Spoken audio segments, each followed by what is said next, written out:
আপনাদের স্বাগত জানাই আমি আমার কথা শুনবার জন্য। এক বছর আগে বাংলাদেশ কেঁপে উঠেছিল এক ঐতিহাসিক গণ অভ্যুত্থানে। আন্দোলনরত ছাত্রদের উপর শেখ হাসিনার সরকারের নির্মম দমন পীড়নই ছিল সেই অধ্যায়ের সূচনা। রংপুরের আবু সাইদ বুক চিতিয়ে পুলিশের সামনে দাঁড়ালেন, গুলি খেলেন, শহীদ হলেন। তিনি হয়ে উঠলেন প্রতিরোধের প্রতীক।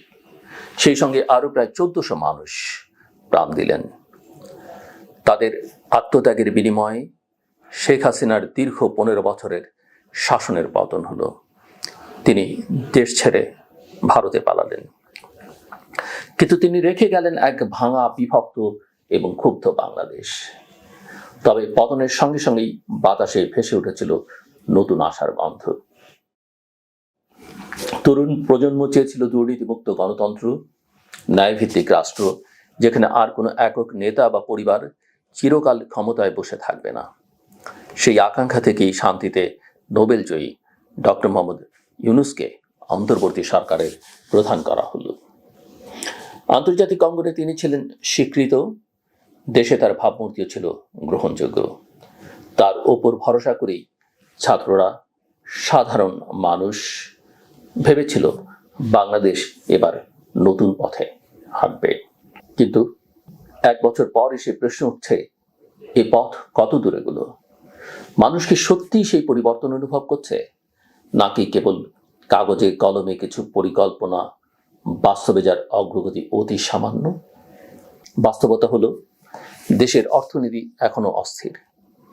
দ্রব্যমূল্যের ঊর্ধ্বগতি থামানো যায়নি। কর্মসংস্থানের সংকট কমেনি। দীর্ঘদিনের আমলাতান্ত্রিক জটিলতা যেন কলার কাটা হয়ে রয়ে গেছে।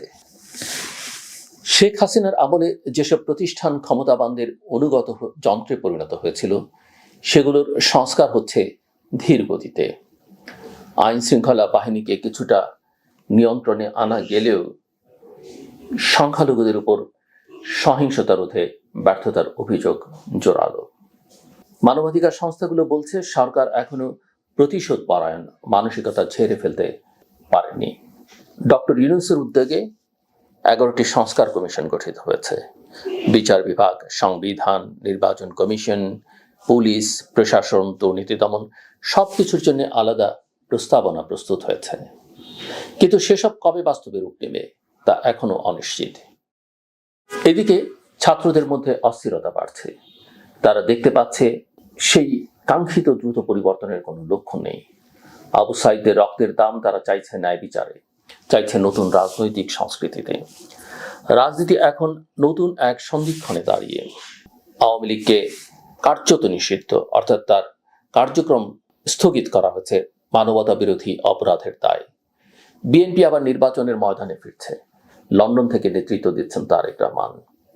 নতুন নতুন রাজনৈতিক দল গড়ে উঠছে। বিশেষ করে জাতীয় নাগরিক পার্টির মতো দল তরুণদের টেনে নিচ্ছে।